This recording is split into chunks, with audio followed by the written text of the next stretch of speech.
What's good with YouTube? You already know. Big Flacco with a convict's perspective, and I'm smashing, dashing, sliding on through with a little bit of energy. Please hit the like, subscribe, comment, do all those things to help support this channel, and hit that bell notification for future fire content. So as you can tell by the title and thumbnail, we're going to be talking about how the homeboys lost USP Victorville back in around 2008, right? And it was surrounding two incidents. Now, one of these incidents later on, the homeboys were going to have to answer for in another institution, but we'll get to that in a future video. So this is around 2008. Okay, you had the 1 yard and 2 yard. The 1 yard, the homeboys had it pretty much cracking. They had a lot of things established. They were making money. The Nortenos were there, of course, right? But this is a lower level. And what ends up happening, right, is you had these homeboys that were kicking back in a cell, smoking some Yeska. The homeboy Pitt, he was from out of state. The homie Lazy from Modesto, and the homeboy Munchies from Salinas, right? Now, in the process of them smoking weed, right, they do these what you call 10-minute walkway throughs, right, where you can go from outside or you have to make movements or whatnot. And the staff are on the floor, right? Therefore, they smelt the Yeska, right? And in smelling the Yeska, right, of course, they're going to press the issues. So one of the fucking guards started coming down, making a fucking issue, making a scene, right? Trying to confront being disrespectful and whatnot. Now, there was an individual named Ghost. He was from San Pedro, right? And he rocked with the homeboys hella close. He used to say he was C14 and all this stuff, right? But he really wasn't a C14. He was just kind of like a joke amongst the homeboys. Like, yeah, I'm rocking with the Nortenos, you know what I mean? But he was rocking with them solid. So when this happened, he seen how shit was escalating. He elects to knock out the fucking cop. Bam! Drops the cop. Okay? Now, from there, it becomes chaos. Staff realizing when their cops got knocked off, they don't know who, what, where, when, why, right? And this was in A upper. Okay? But for some reason, they end up in B upper. And there's some Sureños, right, in a cell that are watching this, right? All they knew was that it was Mexicans that attacked their staff. So what happened is they start to attack the Sureños as well, right? Okay. So next thing you know, you have two different areas. You have B upper and A upper that are going at it with fucking cops. The Sureños had nothing to do with it, right? Now, eventually the cops get to A upper, and then you have the homeboy Lazy, homeboy Munchies, and Pitt. They're getting off, and they're dropping these fucking cops, ghosts and everything. Eventually, at the end of this, everything gets pretty much laid down. As you already know, eventually all staff are going to come. They're going to hem everybody up. They elected to take every Norteño out, right, of all these units that were on 1 yard and take them to the shoe. They also took one Bisa as well because I think he was either out during when this happened or something like that, right? But the homeboys actually put it down on the cops pretty bad. And see, back then they were allowed to smoke weed. This was a different time period, right? All the rules to that came later. And at that time, this is when stuff just barely kicked off in Sheridan. And I think it also kicked off in Florence at that time, but it had yet to kick off everywhere else. This is when the orders were still, to take off on the Sureños were still being implemented at that time, right? So eventually they take every homeboy that's off that yard. And they had been on that yard for a while, coexisting with the Sureños and whatnot. Now, this happened November 1st. Now, on the other yard, right, they heard about what happened and whatnot. There was more of the Bices had a really strong fucking car on that yard, right? And they used to try to enforce their will a lot, right? And there was about maybe 8, 9 Nortenos that were on that yard. And so the Nortenos on that yard were coexisting and programmed a lot with the Africanos, the blacks. Some of them would be cellies, they'd be, chilling, watching TV, getting haircuts. Just how they do it in the state. Like I said, this is a different era in the feds. This is before all the new mandates came out. So the Bices tried to come up and press up, saying that they didn't like how they were interacting with the blacks, that they felt it was disrespectful, that they have to kind of concede to what they want on that yard, that this was their yard. Okay. The homeboys were like, okay, no problem. They tried, had a mutual discussion, tried to work it out, but the whole time the homeboys are plotting like, fuck that, we're going to get off. So the very next morning, they went and chopped up the fucking Bices.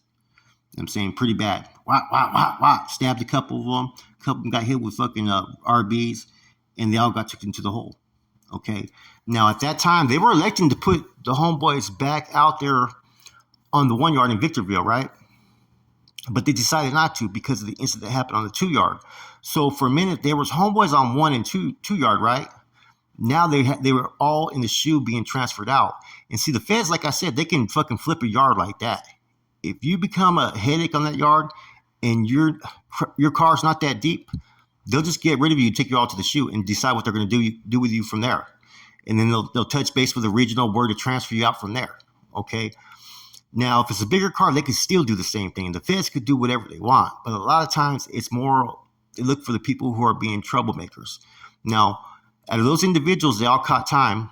All caught 10-year sentences based upon getting off of staff, right? And it was all over just fucking smoking weed, okay? And that had a lot to do later on with why homeboys weren't to smoke weed and whatnot behind the walls in the feds, because they didn't want to bring any negative attention or have a repeated occurrence. Like I said, up until this point, the Nortenos are spread thin everywhere. Staff do not know how to judge them. All they know is from time to time there ends up being an incident, and it's always between the North and South because, the South had the numbers, the North were low. And see, that's how every yard was. You'd have maybe like 10 to 20 homeboys, maybe even 8 homeboys. That was it. All throughout the feds. They were never in one location deep. Lone Park would be a place, Atwater and all that. But these yards were places that they eventually lost. And see, with this incident, right, like I said, the incident with the Bices, who were probably the deepest car in there, the homeboys eventually had to answer for that later on at another prison. And we're going to get into that. There was a riot that was basically happened later on based upon this incident that happened on the 2 yard. But just within a matter of 24 hours, they lost both these yards in Victorville. I say within a year after all these other prisons got off, right, there was a state separation in Victorville, and that's where fucking it started to become bad for any homeboys that were going there because they were setting homeboys up, popping doors, and putting them in bad situations. See, Victorville is very wide open. You can see everything, right? When a cell door pops open and whatnot. In Victorville, you have to be on your toes. There was a few homeboys that got caught slipping because they weren't watching that door. They didn't have their shoes on, and they got too comfortable, thinking that there was a separation between them and Nortenos. Just because there's a separation does not mean that door can't pop open. But those homeboys that were out there at that time, they were out there functioning with really no resistance. I think because they had pretty much a pipeline in making the money out there. Now, for the most part, they had been able to program there without having any conflicts or issues, right? So that's why they were considering them releasing them from the shoe back out there to Victorville. But what pretty much fucking assured that they weren't was that there was a fucking melee a day later. Because that night, that day that the issue happened with the cops, when they ended up rushing the cops and getting off with them, that night's when the Bices got at the homeboys about how they were conducting themselves, not liking the interactions that the Nortenos were having with blacks. That following morning, they ended up getting off. Based upon them getting off, right, where the group, they didn't see it coming. Anybody knows when you're in there and you're about to go in attack mode, you're going to be strategically plan everything out to where you do the most damage without putting your gente in danger. It's always been like that, right? Maybe you're going to hit them in a particular building where you're at, or hit them before they let the rest of the yard out, not giving them a chance to release everybody. Those are the things that sometimes happen when you know that getting off with this car, you're going to jeopardize the whole yard. And pretty much at that point, the way they were got at, there was no point but to suit up. And see, at this time is when all the rumblings were happening. You had Florence, where they chopped the dudes up. Sheridan, they chopped them up. Now they chopped up the Bices right there in Unit 2. So the Nortenos are starting to get a little bit more attention with the system. Now, bear in mind, there's going to be some losses I will be talking about that the Nortenos did take on some yards. But in the beginning, with the manpower that came to these facilities and the way they did everything strategically. They were able to hit the enemies in opposition before they got ready or before they got word. Because a lot of these dudes were fucking smacked back on dope and their security wasn't up to par. So before they can get ready, right, every incident, the homeboys hit them first, I'll be talking about the incident in Phoenix, Lone Park, and as well as the facilities in South Carolina, Hurlong and whatnot. There's a lot of stuff that happened in the feds that you guys don't know about that transpired, and a lot of them, the homeboys came through on the winning side.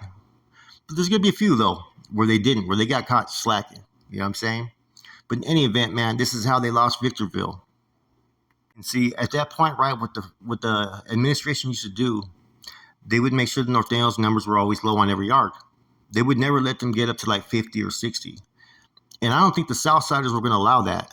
You know, from my understanding, they played a role in why the numbers were so low at certain institutions. So it's almost like every facility that they were on, yard, there's going to be anywhere from like 8 to 15 Nortenos, no more than that. And that's what was going on in the feds, man. Shit, until Skip and them got there. As soon as they started getting off, it just changed the geographics. It changed everything. And then they started to do a little bit of test.